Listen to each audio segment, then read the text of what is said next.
বলছেন ওয়ালাইকুম আসসালাম। শ্বশুর বাড়ি ঢুকে থাকে কোনো লোকজন নেই, ওনার বউ আবার শ্বশুর বাড়িতে রয়েছে। এখন বউকে কিভাবে ডাকছেন? রাবে আ আ আ, রাবে আ আ আ আ, রাবে আ আ আ আ আ আ। বলুন হলো রাবেয়া। রাবের হঠাৎ করে সর্দি আর কাশ হয়েছে, কাশছে, জবাব দিচ্ছে কিভাবে? রাবেয়া।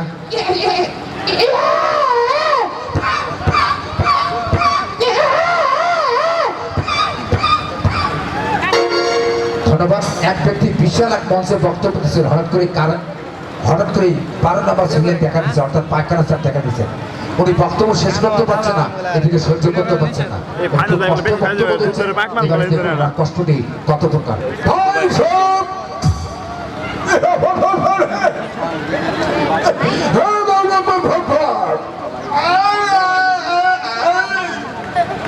আসলে খুব কষ্ট বক্তব্য দিলেন। অনেকে দূর দূরান্ত থেকে এসেছেন, কেউ হেঁটে, সাইকেলে, ভ্যানে, রিক্সায়, টমটম গাড়ি, নসিমের গাড়ি এবং টেম্পো। এই টেম্পোগুলো কিভাবে ওভারটেক করে চলে যায়, লক্ষ্য করুন টেম্পোর ওভারটেক।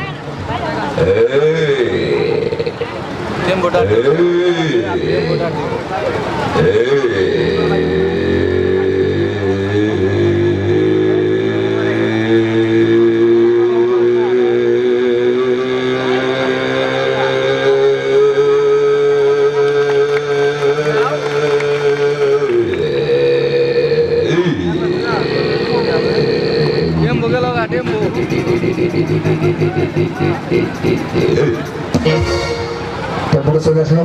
আর ট্রেনটি কিভাবে জামালপুর থেকে চট্টগ্রাম যাচ্ছে, আবার চট্টগ্রাম থেকে ঢাকা মুখে আসে। লক্ষ্য করুন ট্রেন কিভাবে যাচ্ছে।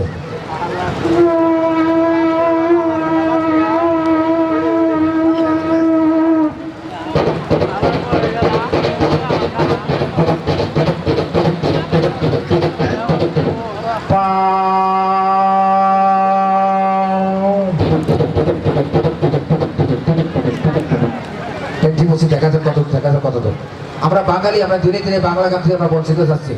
আমরা বিদেশি গান নিয়ে ব্যস্ত, বিশেষ করে ভারতের হিন্দি গান, সুইজারল্যান্ড, আমেরিকা। মাইকেল জ্যাকসন মারা গেছেন, ওনার গান নিয়ে আমরা ব্যস্ত। সংক্ষেপে একটু মাইকেল জ্যাকসনের সংলাপ করুন। উস্তাদ ধরেন।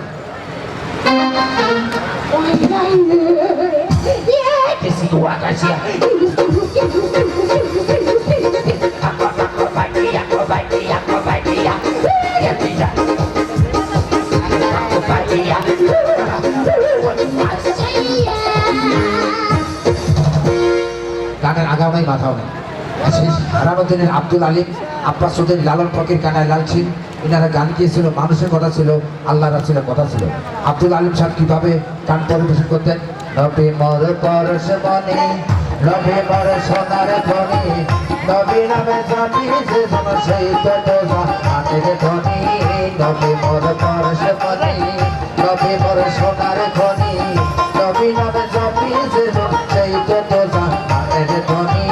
নবী মোর পরশ বনে। হলের সবার ওস্তাদ আব্বাস চৌধুরী সাহেব কত ঢঙ্গের গান পরিবেশন করতেন।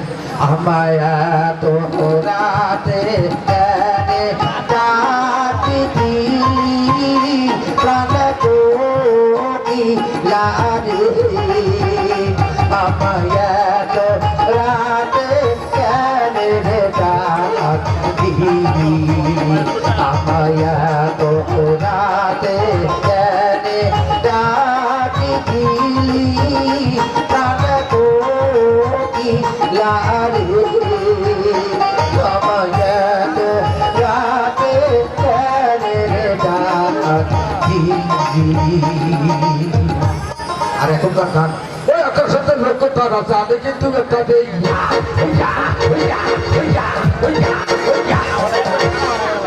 আসলে বেরকি বেড়াও তো যাক, অনেক মা বোন এসেছে। আমাদের বোন ভাতিজে বিয়ে হওয়ার পর বাবার বাড়ি ত্যাগ করে যখন স্বামীর বাড়িতে যান, এই নতুন কন্যারা কিভাবে কান্নাকাটি করেন, এবারে নতুন বধূদের কান্না শোনান।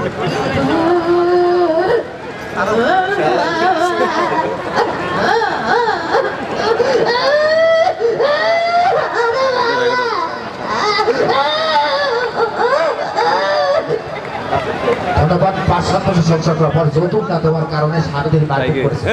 আসলে যৌতুক নিয়ে অনেক সংসারে মামলা কিন্তু অনেক কিছু হয়ে যায়। তাই আমি সকলকে বলছি, আপনারা যৌতুককে ঘৃণা করুন, বন্ধ করুন। যৌতুক না দেওয়ার কারণে মারপিট করছে, মার খেয়ে খুব দুঃখে কাঁদছেন, কান্নার ফাঁকে ফাঁকে কিভাবে স্বামীকে গালাগালি করছেন। এবারে শুনুন সেই করুণ সুরের দুঃখের কান্না।